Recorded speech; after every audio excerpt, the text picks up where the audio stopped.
Hello friends, आप सबके द्वारा जो मेरे पहले वीडियो की सराहना की गई उसके लिए मैं आपका बहुत बहुत धन्यवाद करती हूँ। मैं जानती हूँ कि आपको ये विचार अपने जीवन के लिए बहुत ही उपयोगी सिद्ध होने वाले हैं, इसलिए मैंने कोशिश करके आप सबके लिए एक और नया उपयोगी वीडियो तैयार किया है। मुझे आशा है कि ये और आपके जीवन को आनंदमय बनाने में सहायक होगा। इसमें मैंने दुखों से मुक्ति, जो दुख हम फील करते हैं, महसूस करते हैं कि ये दुख हो गया, ये परेशानी हो गई, इससे किस प्रकार की मुक्ति, किस प्रकार प्राप्त की जा सकती है, पर प्रकाश डाला है। इसमें हम विचार करेंगे कि दुख क्या हैं, उनके होने का कारण क्या है और वो हमारे जीवन को किस प्रकार प्रभावित करते हैं। मित्रों, दुख अपने होते हैं और सुख पराये होते हैं। सुख जो होते हैं वो पराये कहलाते हैं और दुख अपने होते हैं। मनुष्य सुख की तलाश में ही दुखों को आमंत्रित करता है। दुखों की पीड़ा को स्वयं मनुष्य को सहन करना पड़ता है। कोई भी उसमें भागीदार नहीं हो सकता। इसलिए दुख अपने मनुष्य के अपने होते हैं और सुख बांटने के काम में आते हैं। इसको लेने वाले बहुत आ जाते हैं, इनको बांटा ही जाता है और इसलिए वे पराये होते हैं। और अगर आप दुखों को बांटने की कोशिश करेंगे तो वे और बढ़ जाएंगे, क्योंकि किसी के पास वो पावर ही नहीं है कि वो किसी के दुख को कम कर सके। उसकी अंतःकरण में जो पीड़ा हो रही है, उसको तकलीफ हो रही है, उसको कोई कम कर सके, ये भगवान ने पावर किसी को दी नहीं है। उन्होंने ये पावर अपने पास रखी है, तो उनके पास हम जल्दी से जाते नहीं। उनके पास समझते हैं कि वो पता नहीं क्या है। अगर उनके पास हम जाएं तो हमारे पास पहले तो दुख आए ना, और अगर आए तो वो ऐसे स्मूथली निकल जाएं कि आपको पता भी ना चले। लेकिन हम यही सांसारिकता है, सांसारिकता में हम बहते हैं, उनके पास जाने का उतना जल्दी से ध्यान नहीं आता है। तो व्यक्ति दुखों से नहीं बल्कि उसकी अनुभूतियों से ज़्यादा दुखी होता है। अनुभूति जितनी गहरी और तीव्र होती है, दुख उतना ही बड़ा, उतना ही भारी और ना बीतने वाला अनुभव होने लगता है। सुख दुख के बीच मनुष्य को एक साथ चलना पड़ता है, बहुत विचार करना पड़ता है, बहुत शांति से समय निकालना होता है। सुख और दुख, सुख जो होता है वो जल्दी से निकलता हुआ पता चलता है कि सुख के दिन जल्दी निकल गए। दुख के दिन थोड़े से भी होते हैं, वो भी आपको लंबे लगते हैं, तो उनको हमें बहुत संभाल के धीरे आराम से उसको निकालना होता है। जीवन का ये एक रहस्य है। इस रहस्य को जो समझ जाता है उसको ना दुख ज़्यादा दुख देता है और ना सुख सुखी ज़्यादा फील करता है। दुखों का मूल कारण क्या है? ये दुखों का मूल कारण है मोह, जिसको हम कहते हैं मोह माया। ये मोह ही है जो हमारे अंदर लोभ, घृणा और दोष को जन्म देकर दुखों के चक्कर में फंसाता है। ना चाहते हुए भी लोग इस मोह में से स्वयं को मुक्त नहीं कर पाते। ये जो होता है घृणा, दोष, ये पता नहीं चलते, इससे इसमें फंस जाते हैं और वो उसको चाहते हुए भी उससे निकल नहीं पाते। मोह इतना मोहक, सौंदर्य युक्त, ललचाने वाला, अनायास अपनी ओर खींचने वाला तत्व है जिसके जाल से निकल पाना असंभव सा लगता है। बहुत असंभव है। ये ऐसी ऐसी चीज़ें हैं जिनके हम समझ ही नहीं पाते और हम समझ रहे हैं कि हम तो नहीं कर रहे हैं, मोह हमें तो नहीं है, लेकिन उसमें फंसे हुए हैं।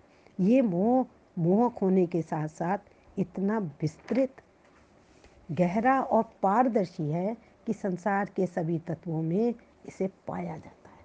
संसार के सभी तत्वों में इसको पाया जाता है। जहाँ देखिए वहाँ कहीं ना कहीं आपको इसके दर्शन हो ही जाएंगे। जिस भौतिक संसार में हम सब रहते हैं, इतना चमत्कारिक और अद्भुत है वो कि मन उसकी भूल भुलैयों में फंस जाता है और मोह का प्रारंभ हो जाता है संसार में।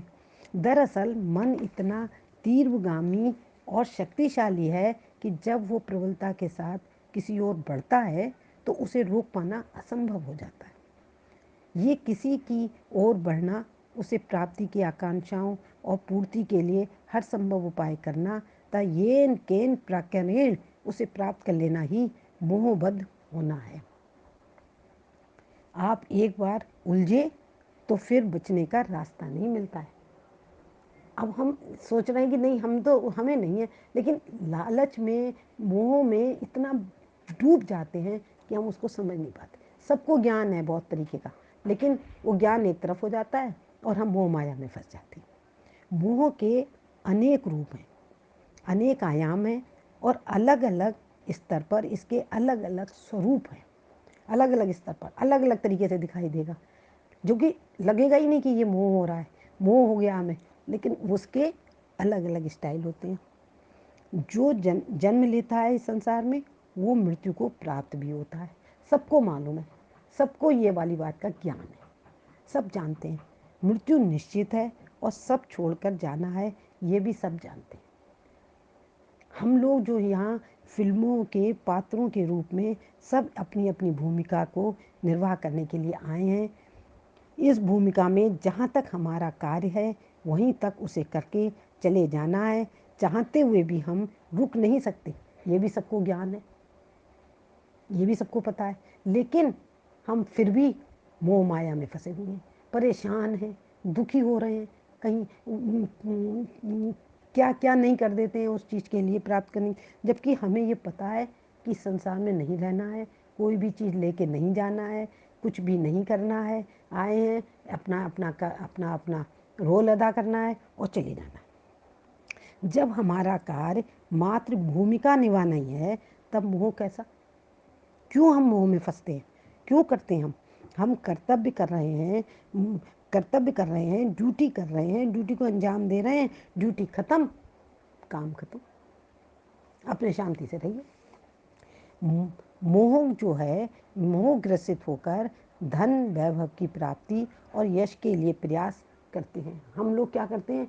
मोह से ग्रसित मतलब मोह में डूब के धन वैभव यश ये मिल जाए, ये उसको मिल गया, ये जो झगड़े होते हैं आपस में, उसने मुझसे यूं कह दी, उसने यूं, अरे भाई किस लिए? कहने दो, उसके कहने से कोई अंतर पड़ने वाला है? नहीं पड़ता है, लेकिन हम मोह बस कि उसने हमसे कह दी तो अब ये वाली बात हो गई, वो बात, तो ये चीज़ें हमको मोह में करती हैं और दुख प्राप्त होता है उससे। तो कहने को तो मोह, दूसरे से आप कहेंगे फौरन कहेगा नहीं नहीं हमें नहीं है, लेकिन अगर असलियत में उसको भी होता है, कहीं ना कहीं वो फंस ही जाता है इन चीज़ों में। इसका अर्थ ये नहीं कि आपके प्रयास निरर्थक हैं या आप प्रयास ही ना करें, बैठ जाएं भाई अब कोई कुछ कह रहा है, नहीं, प्रयास भी, ये भौतिक जगत है इसलिए ये प्रयास भी आवश्यक है, लेकिन उसमें हमें फंसना नहीं है, बस यही हमें अपने को ज्ञान देना है। ये अगर हमारा अनावश्यक मोह आसक्तिवश किए गए कार्य जिनकी पूर्ति के लिए अनैतिक माध्यमों का सहारा लेता है, तो ये हमारे दुखों का मूल कारण बन जाता है। अनावश्यक मोह जो है, अगर वो अनैतिक कार्यों का का सहारा लेता है, अनावश्यक जो क्या कहते हैं दुखों का वो जो हो जाता है, अनावश्यक पूर्ति के लिए लग जाता है, वो दुखों का कारण बन जाता है। व्यक्ति स्वार्थ पूर्ति में इतना लग जाता है कि वो ये नहीं समझ पाता, फिर परिश्रम के बाद जब असफलता मिलती है या हाथ आई असफलता जो है असफलता में बदल जाती है, तब दुख होता है। वो इतना मोह में फंस जाता है कि वो समझ ही नहीं पाता कि हम अनैतिक कार्य कर रहे हैं या हमको ये नहीं करना चाहिए या आसक्ति में हम डूब रहे हैं, नहीं कर। फिर क्या होता है कि जो चीज़ अच्छी मिल भी जाती है वो भी निकल जाती है, तब उसको ज़्यादा दुख हो जाता है। जीवन को मोह रहित बनाना ही दुखों से छुटकारा पाना है। जीवन को, इसके लिए हमें धीरे धीरे धीरे धीरे अपने को एडजस्ट करना पड़ेगा, धीरे धीरे अपने को रोकना पड़ेगा। नहीं कोई बात नहीं, उनको मिल रहा है उनको मिलने दो, हमको जब मिलेगा हम ले लेंगे, या हमको जो जितना मिला है वो हमारा है, बाकी सबको मिल रहा है भी सबको मिल जाए। ये नहीं कि सब मुझे ही मिल जाए, ज़्यादा से ज़्यादा मुझे मिल जाए, आपको चाहे बिल्कुल ना मिले।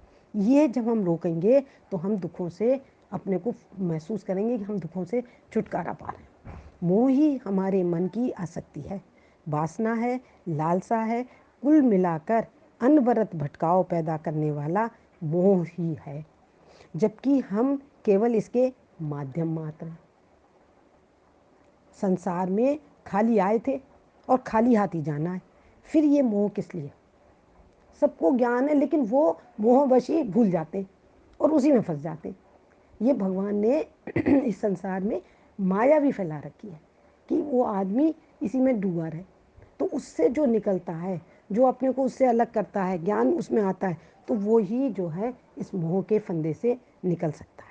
फिर जीवन भर हम ये किस लिए करते हैं? ये सब चीज़ें हमको, ये सब चीज़ों से अपने को हटाना चाहिए। जीवन की सार्थकता इसी में है कि आप जीवत्ता बनाए रखें, कर्तव्य बोध को ना भूलें, कर्तव्य करें और मोह रहित होकर अपना दायित्व समझकर उन कार्यों को करते जाएं। दायित्व समझ के करें, उससे कुछ प्राप्ति के लिए ना करें। प्राप्ति तो आपको ऑटोमेटिक होगी, आप देखिए, लेकिन थोड़ा सा पेशेंस रखने की ज़रूरत है, प्राप्ति होगी उसमें आपको।